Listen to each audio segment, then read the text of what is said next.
Hi everyone, I'm Rebecca Bolton from the Hormone Mentor, and I help women that are going through the perimenopause to manage their symptoms naturally through food and lifestyle changes. Now today I want to talk to you about why it's so important to get a good night's sleep when you're going through the perimenopause. And I know that you're going to be laughing at me a little bit here because it can be quite difficult to get a good night's sleep when you are perimenopausal for various reasons. But bear with me because I'll talk a little bit more about that as we go through the video. Now, one of the reasons that it's so important that you do get a good night's sleep when you are going through the perimenopause is that your cortisol levels regulate themselves at night, normally around midnight. So it's quite important that you're asleep at that time. Now, when your cortisol levels are out of sync, it can affect your stress levels. It can cause an imbalance in your estrogen levels and cause them to lower. It can also spike your blood sugar levels, which can cause your blood sugar balance to be affected. And obviously that affects you during the rest of the day. So it's important to think about getting to sleep at night because of that affects how you are able to get through the day and how bad your symptoms actually are. Now, another reason is that it affects your ghrelin and leptin levels. Now, again, these regulate themselves at night. Now, these are the hormones which help you to know when you've had enough to eat and to tell you when you're hungry. So basically your hunger and your satiety hormones. So if you're not getting them regulated, they're out of whack, it can cause sugar cravings, it can cause caffeine cravings, it can cause your appetite to be quite big, you can overeat, it can cause all of those sort of symptoms that make you feel just plain rubbish really because you've eaten too much or you've eaten too much sugar, you're taking in too much caffeine, and that has a knock-on effect on all your other symptoms as well. Now, I know that the symptoms of the perimenopause can make it difficult to sleep.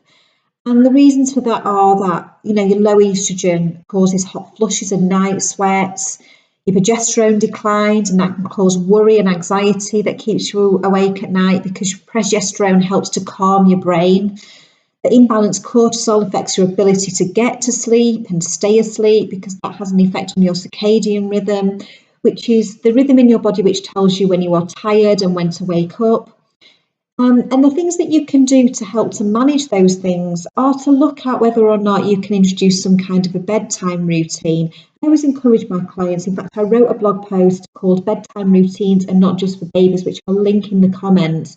And it talks through in detail about, ways that you can help promote sleep and create a good sleep environment for yourself, so that you can reset that circadian rhythm and make sure that you are feeling tired at night and that the cortisol levels aren't spiking and waking you up sort of mid to late morning, because then you're able to stay asleep and you're not waking and then struggling to get back to sleep.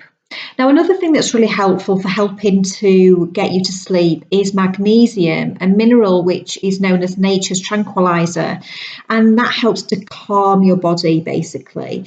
And the ways that you can get more of that in are through food, so leafy green vegetables, beans, pulses, nuts and seeds, but also by doing things like having a magnesium salt bath or an Epsom salt bath, which contains magnesium before bed, which equally helps to calm you and to feel less stressed. Or having something like a hot chocolate that contains cacao and almond milk, because both of those things have really good levels of magnesium in them. And of course, it tastes nice. So it's a really good sort of bedtime drink. Now, another thing is to think about the sleep environment. Are you promoting a good sleep environment in your bedroom? What's the temperature like? Is it too hot? Is it too cold? Are you making sure that the room is very dark in the same way that you would a baby? Making sure that you have blackout blinds so that you are blocking out that light, because if you don't block the light out, then your body doesn't produce the right levels of melatonin, which is the hormone that makes you go to sleep, makes you to feel tired. Also think about introducing something like an essential oil, like lavender, which is really beneficial in helping you to sleep. And to also think about making sure that you're avoiding stimulants like caffeine and sugar, because they will send, blood sugar levels racing. They can make you feel quite jittery. It can help to keep you awake and you struggle to go to sleep. I, for example, can't have a cup of coffee after about 1 to 2 p.m. because I know that it will affect my sleep later on. Now, making sure that you are doing all of these things are really important. They can really help you to sleep better. But and also thinking about, what kind of foods are you eating throughout the day. We've talked about sugar, we've talked about magnesium, but things like making sure your evening meal contains something called tryptophan, which is a nutrient which helps to metabolize serotonin and melatonin, which are both hormones which help to promote sleep.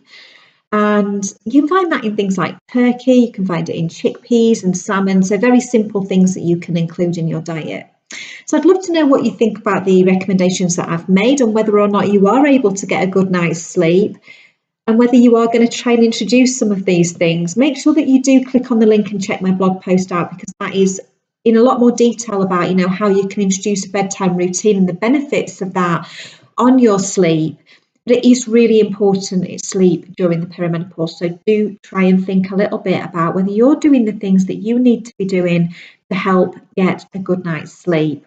And if you're wondering if you are perimenopausal, you think that you might be getting a few of the symptoms, but you're not really sure, then make sure that you check out my hormonal symptom checker guide. It's a free guide. It's just a chance for you to answer some questions and get some advice on whether or not you are actually at a perimenopausal stage. So I've added the link to that in the comments below, and make sure that you click subscribe, you like this video, and if you want to find out more about the videos that I am putting out every week, if you're subscribed, you will get a notification, so make sure you click that red button.